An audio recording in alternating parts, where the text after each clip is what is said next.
Recently, prominent leaders of thought from across northern parts of Nigeria took part in a webinar conference to mark the maiden edition of the Umaru Shinkafi Intelligence and Security Summit. They discussed possible ways and means of tackling a worsening insecurity situation in that country. 3 governors of states are currently being devastated by activities of the bandits, most of whom are cross-border criminals, seized the occasion to talk about steps they have taken to get a handle on the problem. Other stakeholders were invited to make contribution towards the collective effort at finding a solution to this problem, including our next guest, Alhaji Buba Galadima, a politician and a leader of the breakaway reformed All Progressive Congress faction of Nigeria's ruling party. He was also an avid administrator as well as a businessman. We'll be engaging him on the Security Summit alongside other matters, including preparation by political parties ahead of the forthcoming governorship elections in Edo and Ondo states, and the leadership being provided by the government of President Muhammadu Buhari and the All Progressive Congress. Welcome to the program, sir. I mean, when you look at that summit, you know, to celebrate the life of Umaru Shinkafi, that at some point, correct me if I'm wrong, was the running mate to Olufalaye in that elections in 1999. And somebody will have thought that with what he's done and with the kind of ideas and conversations he's brought to the public space, we will not have, you know, issues of banditry and the like. But now, it's free for all, Alhaji. What's your take on all of this? Well, Dr. Robert Abati, let me just make a small correction before I proceed. Sorry, long time. We are just linking in many years' time. I am a farmer, administrator, and then a politician, because I advise young men not to take politics or contract as a profession, because it will ever fail you at the inappropriate time. Okay. So, about the topic of the day, you know, I participated in that webinar summit on Alhaji Umaru Shinkafi, whom I knew in 1959, when his grandmother asked him to come and greet my own grandmother. I was a very young man in primary 1. He was very lanky, tall, looking extremely clean and well fitted into his, I think it was cadet or inspector's uniform. As you know, Alhaji Umaru Shinkafi is one of the brains that this country had, and a very intelligent police officer. He had been many things in one. I supported his presidential ambition.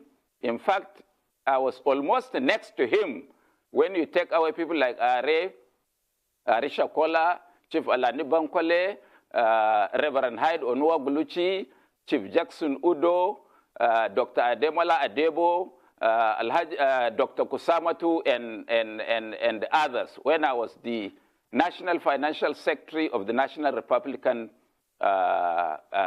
Convention.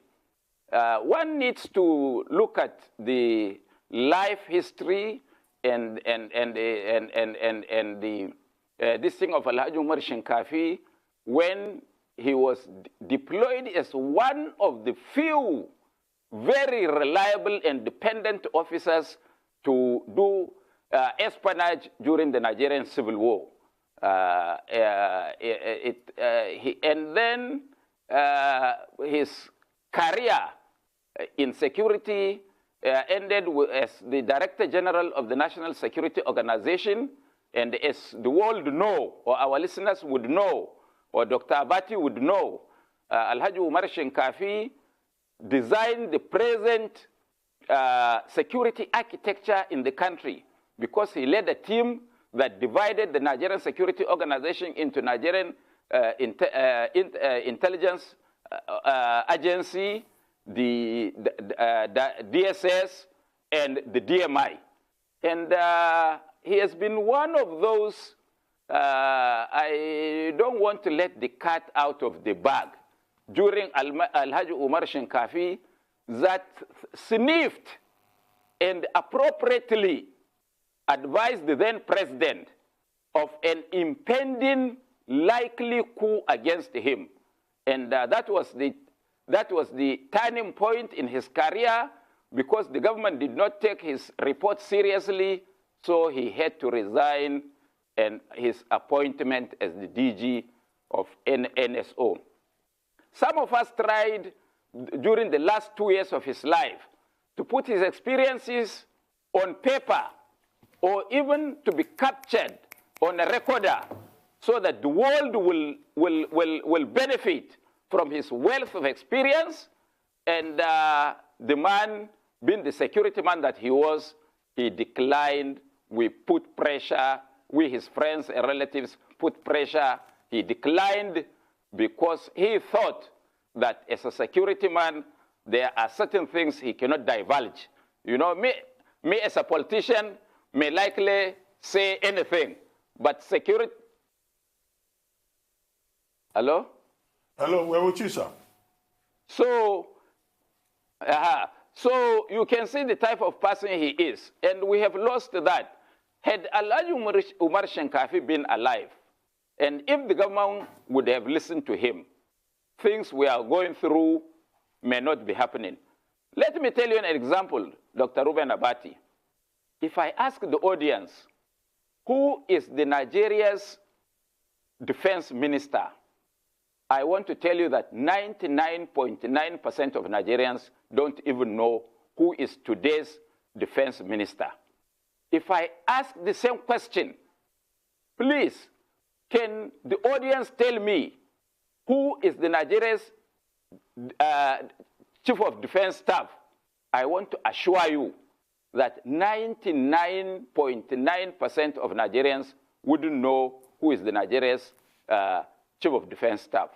So you can see that from the outlook, what we can see publicly, that the system had collapsed, because those that are supposed to be in the forefront of fighting this insurgency, Boko Haram, and other negative vices in the country are not even known to the public. Well, Alhaji Galadima, a very brilliant introduction there and commentary on Alhaji Umaru Shinkafi. But what are the major takeaways from this webinar summit that you and others had on the security situation in the country in terms of the issues and the solutions? Well, the major takeaway from the webinar summit is that it brought to the forefront the dilapidating security situation in our country. And if nothing is done urgently, I want to tell you that if we are not careful, the bandits and their like can even take over our country. A lot of solutions were proffered, one of which is that the president should look at his style of the management of the security situation in this country. That all the methods he is using or we are using has not yielded positive results. Therefore, there is a need for having a rethink. There is a need to draw another security architecture, and going with this new security architecture that we need to design, there is the need to bring in new hands, that because at a certain age, people can never change. The head of these security agencies, for now, have put all they could, and we thank them for their efforts. But I don't think they've got a solution to this. And one of the take, again, the second take was that it is no more a brute force that can help us sort out this problem, that we have to go technological. And thirdly, there must be a due process in doing certain things. How? During the summit, it was discussed, and we have observed that there is no due process being followed. Because when I asked, who is the defense minister? Who is the chief of defense staff? They are even out of sight in this very crucial stage of our life in security crisis. Where is the National Security Advisor? What is he doing? What type of advice is he giving? The defense minister is supposed to manage the defense ministry, including the armed forces, including procurement, including expenses. The permanent secretary minister of defense, by our statutes, is the accounting officer to the minister of defense. We have to find out, is he doing that role? Are monies given to other people that he does not know, such that there is no accountability? All these, the people of this country need to ask questions, and answers must be given to them. Okay, increasingly we are seeing states or regional security outfits. You know, just yesterday we also saw a new dimension to it with Mieti Allah suggesting that they would have, actually revealing that they would like to have their own security outfit as well. Where do the leaders of thought from the North stand on this? Was this a solution that was discussed at the summit?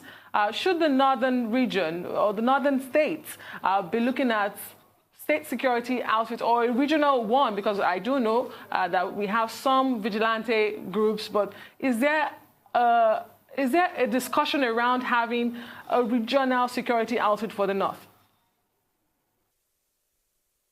No, let me say something. All this, everybody trying to help himself, means that there is a frustration of groups, individuals, and the intensity on the way and manner the security situation is being addressed by our government. It is an expression of frustration. If the security forces or the security agencies are doing their work, would there be need for any group in the country to come up and say they will invest money, time, and energy in trying to protect themselves? There is no need. So the buck stops on the table of the government. All these are frustrations, and if it is not, if it's not handled with care, they can snowball into even civil war in the country. So the government has to be careful and listen to the voices of reason, not only those that they think are their friends, because the best suggestion or the best solution may not come from your friend, but may even come from your enemy or your foe or your adversary. All right. Sir, I just also want to continue that line of questioning by asking what's your take on recently the Senate coming out to say something better has to be done as regards the security situation, that the service chiefs, this isn't time for them to take a backseat. And the presidency replied that the service chiefs are there at the pleasure and the prerogative of the president. But we do not see cases of insurgency abating in any way, shape, or form. I remember the last time I spoke to you, you said you dared me to take a car and drive to Maiduguri, that if I can try it, when there were talks about security situation abating and the North becoming safe now. No, no, you don't know. You see, you pressmen are not reporting exactly what is happening. Maybe it is because it is a security situation. Because if you know what is happening in Borno State, or parts of Yobe, or parts of Adamawa in the last 10 days, look, you will shed tears for this country. That region has been abandoned and neglected, such that even the killings are not being reported in the press.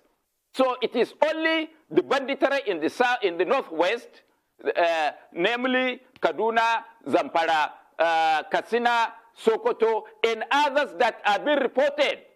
People are being killed, people are being waylaid on the road. There is, out of the 6 or 7 roads leading into Maiduguri, from different parts of the country, and from different neighboring countries, you can only fly one. Even that one, Maiduguri to Damaturu, you have to go through checkpoints not less than 20 to 30 on that road. And after 4, the road is closed. Nigeria is at war. Let's accept this fact and address the situation as it is war. And you know, Mr. Dr. Ruben Abati, during the webinar seminar on security and banditry, we also identified one key problem, that is lack of coordination between the various arms of the security.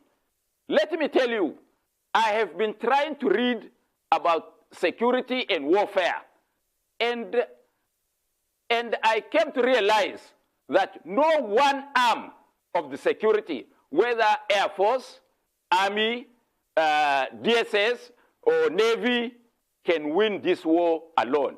And whosoever among those branches of the military thinks that they can win the war alone and take credit, they are just joking. They are non-starters. They don't even know. So one of our resolutions is that there was no coordination among the services. Let me tell you an example. If we must deploy intelligence to get us proper position of the enemy, their weapon capability, when you get, and their deployment around the area, when you get that one, you come back and design an all-out onslaught on the insurgents or on Boko Haram. What do you do first?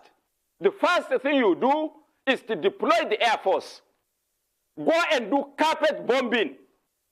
Disorganize the enemy. Let them go into frenzy and scatter. Then you use artillery to bombard the place with artillery. Then you now get the army to move and mop up. But we have seen that intelligence is given, the bandits are here, and the military just send soldiers, innocent soldiers, without really giving them the enabling environment to go and mop up. And some of them are being waylaid, some of them are just killed. So from what I am reading in books, the Nigerian military has got a long way to go. And we are talking of regional issue. You have not sorted your country. You have not sorted your house. You are going to go and help somebody put off fire in the neighborhood. When you have not really sorted out your own kitchen, then it means you are not serious. One of the major points of discussion at that summit is how governance vacuum creates a fertile ground for banditry. Is there really a vacuum in terms of governance in Nigeria? And then you talked about the resolutions and the recommendations. What effort are the organizers of this summit, what efforts have they put in place or they plan to take to make to ensure that government buys into some of those resolutions and then translate those resolutions into practical action before the next security summit? Well, Dr. Ruben Abati, you were there, you observed what had happened. We have made some far-reaching resolutions, which if really looked into, will assist the government with tackling the issue at stake. But we have a problem. What is this problem? Can this government really listen? Can this government really take advice? If they can't, then it is a waste of time. But we, as organizers of that webinar summit, have done our duty. We have analyzed the issues. We have provided solutions. We are going to take those solutions to the appropriate quarters. The ball will now be at their court. But there is an issue. Even if we sort out the insurgency today in Nigeria, in Boko Haram, they will still fester. Why? Because lack of employment for able-bodied young men across the country. Another big issue is the issue of drugs that our young men and women are exposed to. And no government has tried to address this matter. It is another pandemic awaiting to take off because idle minds who find solace in taking drugs, they can go into anything. Me and you people, as we discuss, or even our listeners, may not be safe at a point. Now, this government or any incoming government must address one situation. What's that situation? Whatever monies that are meant for local councils should go to them. And nobody, governor or president or whosoever, should not be allowed to pilfer that money. And because when we have, the economy is just centered in state capitals in Abuja, now the people at the local government level have no means of access to the workings of the economy of the country. And if we can send them their money, 100 million naira, to a local council in a faraway remote place, and the chairman is asked with his councillors to dispense that money within that region, a lot of people will have economic activity can peak, a lot of people will have something to do, but now they are only being given salary. Where does that money go? Where is the architecture to superintend over the use of that money, whether so that when the money is pilfered, the people can be called to justice? So if there is no justice in the distribution of wealth and the employment, because we have heard that when employments are being carried out in agencies of government or in ministries, that you have to take a chunk, maybe 50%, give the legislature. So how about the son of the poor man who has got first class from a university and he doesn't know either a senator, a member of the House of Rep, or a member of the House of Assembly, or even his governor? How does he get employed? And these are very intelligent people. They can work out a living for themselves. And the part of living for themselves is to go into organized crime. This is a situation that must be addressed if Nigeria wants to get out of the woods once and for all. And Alhaji Galadima, I'll need you to be as brief as possible in responding to my next question, which is what Malam Daura, the president's nephew, has said in the last 2 days and has generated response from diverse sections of the society. He says that rotational power has failed us and we should begin to look at competence. Do you agree with him that when we begin to look at competence, perhaps we can fix some of these issues you've raised? Very briefly. Well, we should not be looking at the messenger. We should be looking at the message. I was a member of the Constituent Assembly 1987, Constitutional Conference 1994, Jonathan's National Conference 2014. And that had been my stand. It's just because it's Imam Daura that is saying it now that it is news. But this is my brainchild. Any Nigerian that wants to rule the country must have a large heart, must expand his social connectivity, and people must read him by what he has done in the past. Whether he's going to be a Nigerian president, a sectional president, or a religious bigot, so that we do not get into trouble. Nigeria is too fragile to be handed over to people based on where they come from. It should be handed over to a large-hearted Nigerian with wealth of experience, with an agenda because we have been voting in people when we cannot hold them to what they are going to do for us. Dr. Ruben Abati, as a political scientist, will tell you that better. All right, we'd like to say a very big thank you, because the question I would have asked will have generated a lot of comments, so we just have to rest it now. Well, thank you very much, Alhaji Galadima, for this very engaging conversation this morning on national issues.